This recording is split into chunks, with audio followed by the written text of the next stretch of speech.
Want to build strength with zero equipment? Let's forge your body and your discipline with this beginner calisthenics workout. No excuses, let's go. Start moving with jumping jacks and high knees. Feel your heart waking up. This isn't just a warm-up, it's your signal that today is different. Drop down for push-ups. Every rep you push off the ground, you prove to yourself that you can rise again no matter how heavy life feels. Stand tall and squat deep.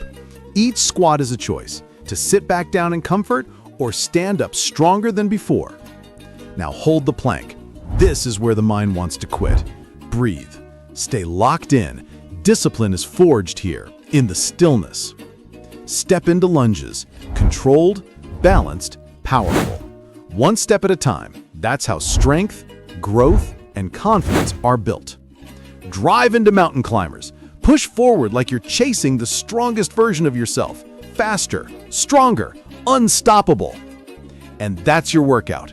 10 minutes, no weights, no machines, just you, your body, and the fire inside your mind. Remember, your body is forged in movement, but your future is forged in discipline. This is the Mental Forge X. Forge your mind, forge your body.